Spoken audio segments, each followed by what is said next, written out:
Hi everyone. Today we are going back again to the Australian Advent Calendar from 2023. This is the entry for day 16, which was the new Norfolk Distillery, which is located about, I don't know, half an hour northwest of Hobart, the capital of Tasmania. Tasmania has actually quite an interesting history of its own. Not all of it edifying, but it's interesting.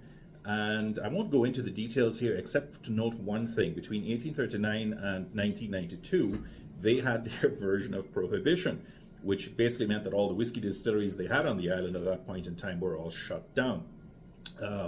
Somewhere around the early 1990s, representation was made to get them to start allowing distilleries to operate once again. And I think there was a gentleman by the name of Bill Lark, who was quite famous in those parts, who was instrumental in making that happen, and various distilleries immediately started opening. This one, New Norfolk, started in 2019. And as with most things, it had a genesis in the owners that happened quite a few years before, where they kind of like thought that they had a way of filling the gap that was left by, well, no rums, because of course most distilleries were making whiskeys and gins, as they normally do even in Australia.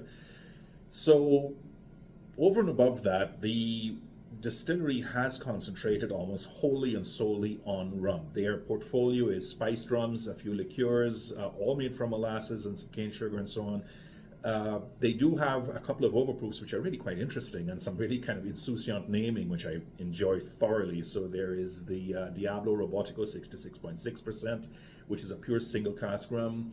There's the white wild cane rum called Drone Riot at 60%, which is, I mean, these two really sound very interesting, but this one is on a different caliber completely. This one is 47.5%, and it's called the Dormant Star Single Rum.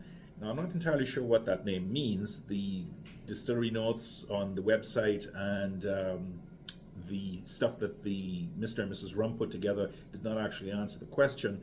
But for the moment, let's just take it as it is. It's called the Dormant Star Single Rum, and I'm sure there's a reason for that. If I find it, I'll add it to the show notes.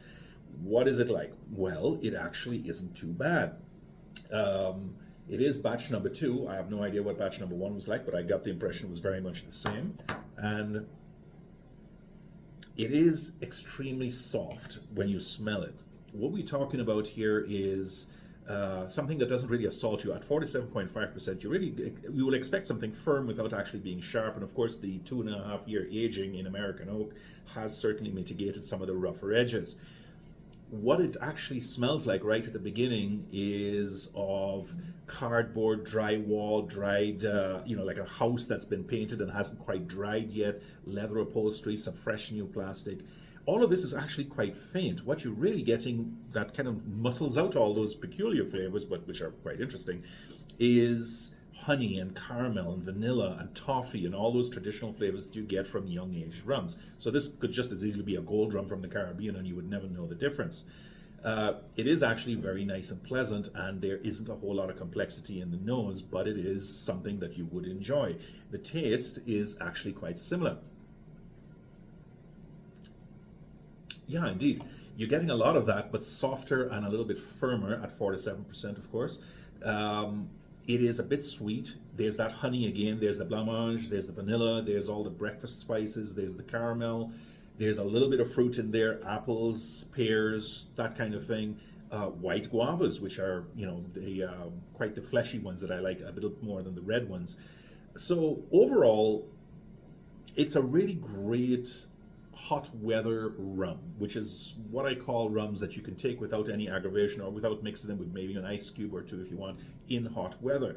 It is pleasant without being particularly complex. It's really not an exceptional rum in that sense, which is one reason I scored 84 points. It's just about right for anybody to get an entry-level rum into, and at that strength it's firm. It gives you a bit more oomph in the taste without actually overwhelming you in any way, as something post 50% might do. On the other hand, I think that this would not appeal to those who like their Jamaicans or their Clarins or their really, taste-heavy, ferment-driven rums that take no prisoners. It isn't that kind of rum. This really is kind of like a similar. In point of fact, it's actually almost Spanish in its in its taste profile. So I liked it a fair bit.